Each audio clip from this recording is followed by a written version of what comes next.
नमस्कार, मी मनीषा. आज रोहिदास महाराजांची पुण्यतिथी असल्यामुळं रोहिदास महाराजांची एक बोधकथा मी आपल्यासमोर सादर करते.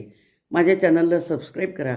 आपण भरपूर जणांनी सबस्क्राईब केले आहेत, त्यामुळे मलाही कुठं मी नवीन वाचलं की ते सादर करायला मला आनंद वाटतो आणि स्फूर्ती मिळते.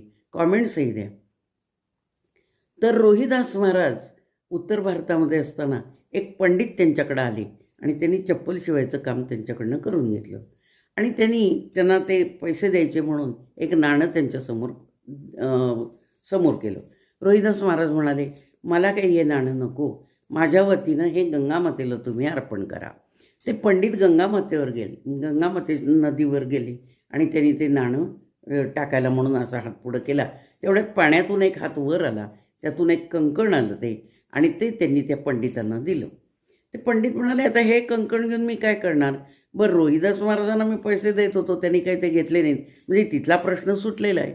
म्हणून तो ते कंकण घेऊन राजाकडे गेला की राजा आपल्याला काहीतरी बक्षीस दिलं. पण हे दिलं की त्यांनी राजेसाहेबांना दाखवलं. राजेसाहेब खुश झाले. राजेसाहेबांनी ते कंकण राणी सरकारांना दाखवलं.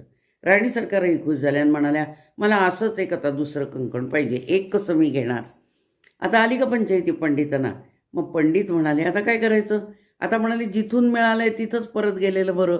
म्हणून ते तिथं गेले आणि रोहिदास महाराजांना म्हणाले, रोहिदास महाराज, तुमच्यामुळे मला हे कंकण मिळाले, पण आता हे मला दुसरं एक कंकण पाहिजे.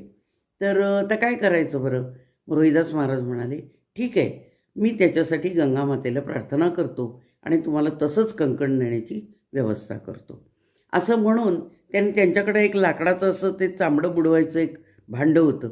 त्याच्यामध्ये पाणी होतं. ते पाणी त्यांनी काय केलं, गंगामातेला त्यांनी प्रार्थना केली की हे पंडितांना असंच एक दुसरं कंकण मिळालं तर बरं होईल आणि ते त्यांना मिळावं म्हणून मी प्रार्थना करतो. असं म्हणून त्यांनी ते पाणी त्या लाकडाच्या भांड्यामध्ये जे पाणी होतं चांबडं भिजवण्यासाठीचं ते फेकलं. त्यातून एक कंकण त्यांना ते मिळालं आणि त्यांनी ते कंकण पंडितांना दिलं. पंडित खुश होऊन निघून गेले.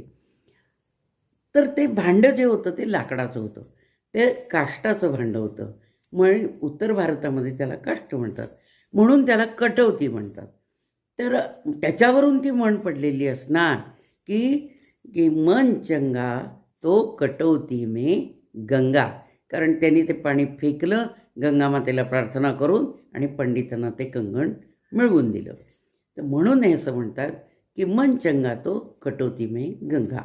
अशी ही रोहिदास महाराजांची महान कथा, बोधकथा. तर धन्यवाद. मी जी वाचली होती ते मी